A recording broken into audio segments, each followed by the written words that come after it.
Olá pessoal, nessa videoaula vamos falar um pouco de multiplicadores de Lagrange em dimensão 2, ou seja, de duas variáveis, mas com apenas uma única restrição.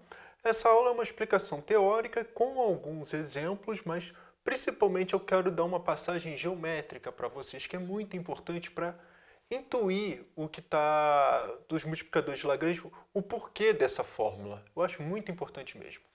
Então a ideia é o seguinte. Seja f, f e g, na verdade, duas funções de classe 1, definida em um conjunto aberto, eu nem me preocupei em escrever aberto, mas o contido em R2 aberto, e seja C a curva de nível Czinho de G. Tá? Em que a gente pede essa condição técnica aqui, que eu até coloquei em outra cor, mas é uma verificação que eu sempre peço para fazer e eu acho importante fazer, verificar as hipóteses, tá? Que eu preciso disso aqui, ó, que gradiente de g no ponto x é diferente de zero e xy0 é um extremante local de f restrita a c. Então, em resumo, qual é o problema que a gente quer fazer? Seja f uma função restrita a c em que eu quero, de alguma forma, procurar máximos e mínimos globais. E quando a gente quer procurar máximos e mínimos globais, então, por algum motivo, nós temos um candidato, ou suponha que tem um candidato. Então, o que ele tem de importante? O que o multiplicador de Lagrange diz? Que existe um número real tal que gradiente de f no ponto x0, y0 é igual a lambda gradiente de g no ponto x0, y0. Além disso, g de x, yz é igual a constante. Tá? O g de x, yz igual a constante já é da nossa curva C, que é onde a gente está estudando. Então, repara, gradiente da f, nós temos uma equação del f del x igual a lambda del g del x, del f del y igual a lambda vezes del g del y, e temos essa equação aqui.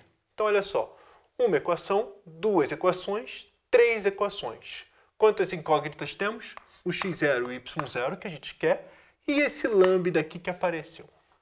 Tá, então, o lambda é chamado de multiplicador de Lagrange, e o que eu quero fazer é passar um pouco da intuição dessa fórmula. Eu acho muito importante mesmo. Então, a ideia é o seguinte. Vamos fazer com algum exemplo para a gente entender um pouco. Considera f de xy igual a x2 mais y2, e vamos supor que a gente quer restringir a 2x2 mais 4y2 igual a 1. Então, essencialmente, a gente está chamando de g, apesar de não ter escrito aqui. Isso aqui nunca está escrito, na verdade, a gente que acha o g, né? A gente que define o g. Então, temos essa equação aqui. E 2x2 mais 4y2 igual a 1 é uma elipse. Então, o que acontece? O que a gente vai fazer é olhar as curvas de níveis da f. Então, quando a gente olha as curvas de níveis, olha que começa. Começa no zero, já que são dois termos maiores iguais a zero. Depois eu vou colocar círculos concêntricos, vou aumentando o círculo e cada vez mais eu vou aumentando o círculo. O que acontece é que, por exemplo, se aqui for o círculo de raio 1/10, 1 sobre 100, por exemplo, suficientemente pequeno, o círculo nunca se cruza com esse aqui. Ou seja, tanto a curva de nível 1 sobre 100 quanto essa elipse, ela tem interseção vazia, ou seja, não tem solução. O que significa? Por exemplo, se eu quiser estudar o maior valor possível que a f pode assumir, ou valores possíveis, eu tenho que ir aumentando o círculo até, em algum momento, tocar na elipse. Só que, quando tem esse em algum momento, existe, vamos dizer, o primeiro toque. Ou seja, o primeiro... Olha só, a gente vai aumentando o círculo. Cada vez que vai aumentando o círculo, maior é o valor da f. Tá? E cada vez maior. Mas a primeira vez que ela toca... então é o menor valor que a f pode assumir dentro desse círculo. Então, olha só o que acontece. A primeira vez que ela tem que tocar, eu espero que seja intuitivo para vocês, é que elas duas têm a mesma tangente. Mas se elas têm a mesma tangente, ou seja, o círculo e a elipse têm que se cruzar com a mesma tangente. Então, significa que as duas têm, vamos dizer, a mesma direção normal. Apesar do meu desenho não estar aqui, tem que estar os dois na mesma direção. Mas dizer que tem a mesma direção normal, bom, curva de nível da G, curva de nível da F, direções normais paralelas, que eu estou dizendo, ó, vetor gradiente é perpendicular às curvas de níveis. Então, o que eu estou dizendo para vocês é que, se eu chamar esse ponto aqui de x0 e y0, que eu ainda não achei, mas ele é o meu candidato, vamos dizer assim, ele é paralelo ao gradiente da g no ponto x0 e y0, e este eu estou supondo que é diferente de zero.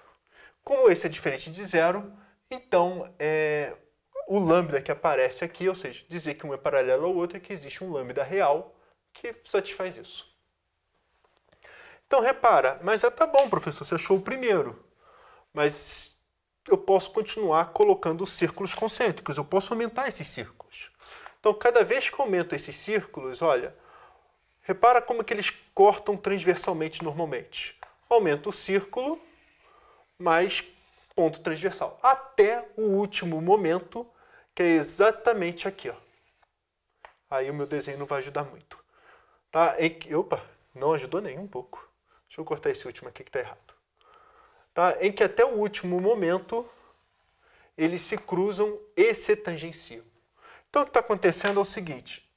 Então, vai existir o maior valor possível, ou seja, a última curva de nível que se toca, vamos dizer assim, que toca essa elipse, e esse aqui é o máximo global, ou o ponto de máximo global. E o valor é atingido quando a gente sabe que curva de nível é essa. E, novamente, o gradiente da f é paralelo ao gradiente da g. Em continha, o que acontece é o seguinte. Bem, primeiro, eu preciso que isso aqui seja diferente de zero. E porque é 4x, 8y. Por enquanto, eu não vou me preocupar muito com essa hipótese, aquela hipótese técnica do gradiente de g. Eu deixo isso para a próxima aula. Mas a ideia é o seguinte. Olha a equação que vai aparecer. Gradiente de f no ponto xy é igual a lambda gradiente de g no ponto xy. Então, o que nós temos? Bom, del f del x é 2x. Del f del y é 2y. O que eu estou dizendo é que 2x é igual a lambda vezes del g del x, que é 4x, e del g del y, que é 8y. Além disso, olha só, 3 equações, 3 incógnitas, e além disso nós temos uma equação extra, que já é de nascença da restrição. 2x ao quadrado mais 4y ao quadrado igual a 1. E no fundo é isso que a gente tem que resolver. Tá, então só para fazer bem rapidinho, por exemplo, esse 2 eu corto com esse 2, esse 2 eu corto com esse 8. Então, passo o x para cá, então é só 2 lambda x menos x é igual a 0. Aí daqui, x vezes 2 lambda menos 1 é igual a 0. Aí o x é igual a 0 ou lambda é igual a meio. Mas se x é igual a 0, tá, a gente substitui nessa equação aqui. Então nós temos que y é igual a mais ou menos meio. Tá, é só fazer a continha. Y é igual a 1/4, raiz quadrada. E se lambda é igual a meio, mas se lambda é igual a meio, implica, fazendo essa continha aqui, ó, y é igual a 2y, então y é igual a 0, e se y é igual a 0, nós temos que x é igual a mais ou menos 1 sobre raiz de 2 sobre 2. Tá, é só fazer a continha, não tem muito mistério mesmo, não. Mas enfim, eu desenhei, só para curiosidade, eu desenhei a elipse errada. A elipse tinha que ser de outro jeito. Mas enfim, não faz tanta diferença. É a mesma interpretação. Então, olha só. Vamos fazer mais um exemplo, mas agora explicando novamente geométrico.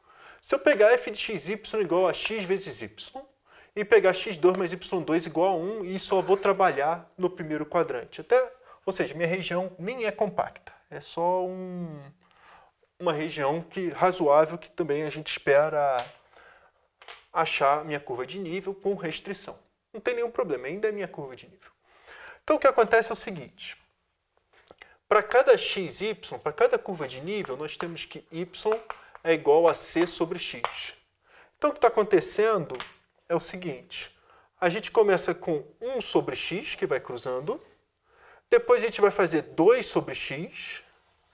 E vai existir um momento, olha só, repara que 1 sobre x e 2 sobre x, não sei se 2 sobre x funciona, mas 1,5 sobre x, por exemplo, 1 sobre x é assim, e aumenta um pouquinho, ela continuará cruzando transversalmente.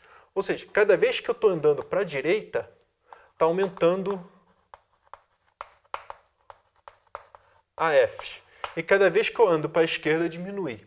Então, o que está acontecendo é que vai existir um momento, vamos dizer, chave, vamos dizer assim, em que ela toca a última vez. Mas o último momento que toca, ela tem que ser, as duas, a curva de nível, tanto da f quanto essa aqui, tem que tangenciar. Tá? O que acontece é que se não tocasse, a gente, ou seja, se fizesse um x, tá? O que acontece se fizer um x e eu andar um pouquinho a curva de nível, ela ainda tem que cruzar a minha curva. Essa é a ideia. Então, para eu andar um pouquinho e não cruzar mais a minha curva, a única explicação é porque as duas têm tangente em comum. Ter tangente em comum significa mesma normal.